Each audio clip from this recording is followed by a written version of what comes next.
What is that one thing we could do? Develop a habit or just some simple movement that we could do every day that would enhance that physical activity? That's something I tell my students like the first day of class. Like instead of taking the elevator, like always trying to find where the stairs are.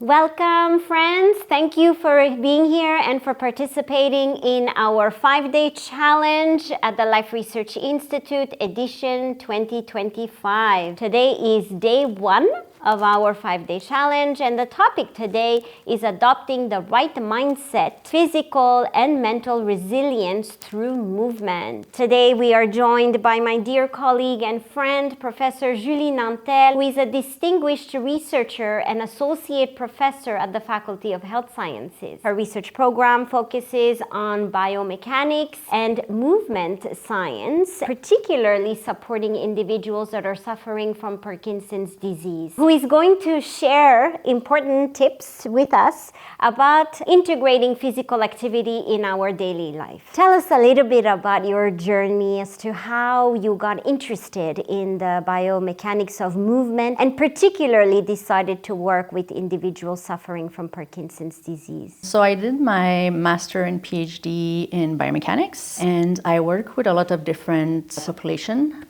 with different type of conditions, obesity in children and adults, children with cerebral palsy, as well as people with hip replacement. I was always interested in the impact of the condition on their balance and gait. During my PhD, I had one class where I was introduced to Parkinson's disease. I quickly learned that people with Parkinson's disease had mobility issues. So I went to Stanford University and I was asked to develop all the quantitative analysis for people with Parkinson's disease. So I used my background in biomechanics and really tried to develop new metrics, new ways to quantify the different gait impairments in Parkinson, and try to see if we could develop metrics that could differentiate between fallers and non-fallers, also people with freezing of gait. Wow, thank you. It's such an important research program. We know that Parkinson's disease is really understudied. What are some of the aspects that you have noted that are the most important in developing physical and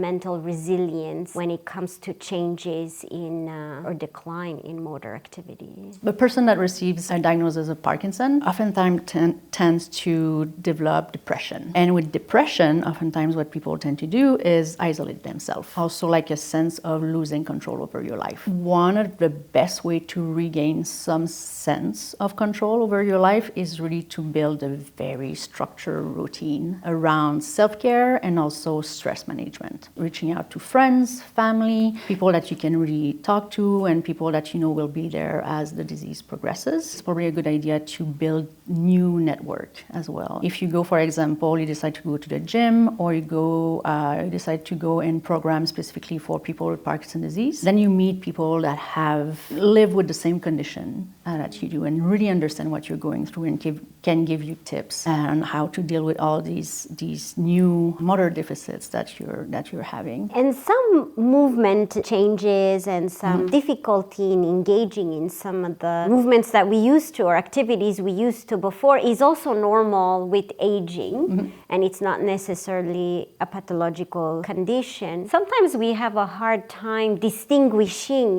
with what is normal whereas what is pathological. Is that something that you sometimes look into or work with individuals about? When we look at the impact of Parkinson's disease, we need to distinguish between normal aging and pathological aging. So oftentimes what we do is that we do the same protocol with our older participants, then we retest another group of people with Parkinson's disease. If we're looking at gait, for example, some of the common deficits we see with aging is slow gait, for example, small steps. Obviously, we have a reduction of muscle mass and muscle strength. Range of motion with in the legs that is also a little bit smaller in older adults. We have in the upper body a loss of control of the center of mass. Sometimes we see like the more stoop posture. So that's something that it's we consider normal with aging, and it's just accentuated with Parkinson's disease. There's also in Parkinson's disease what we call freezing of gait, which is highly related to risk of falling. In a room where there's a floor with one type of surface and then a carpet, for example, just that difference in the floor itself could trigger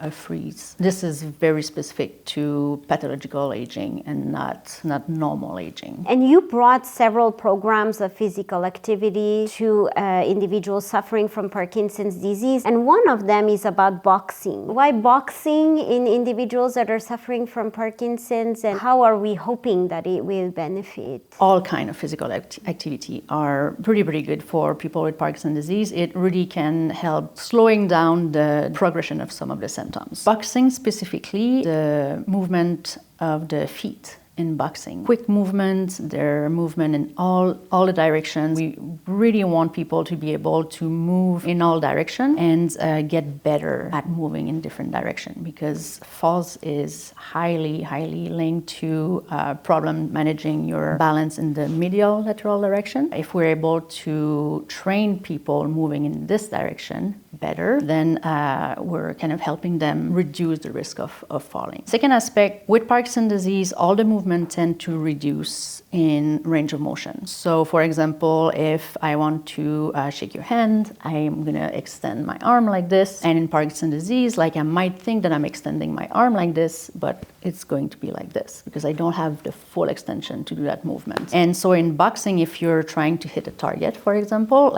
you'll have to get that full extension. So we're really trying to get participants to think big, think large movement, think of moving themselves in for long distance. That's also another aspect that is very important in boxing that you don't have with other kind of physical activity. So it's really good for balance. Thank you so much for sharing all this information with us. Friends, thank you so much for being here with us and for joining us.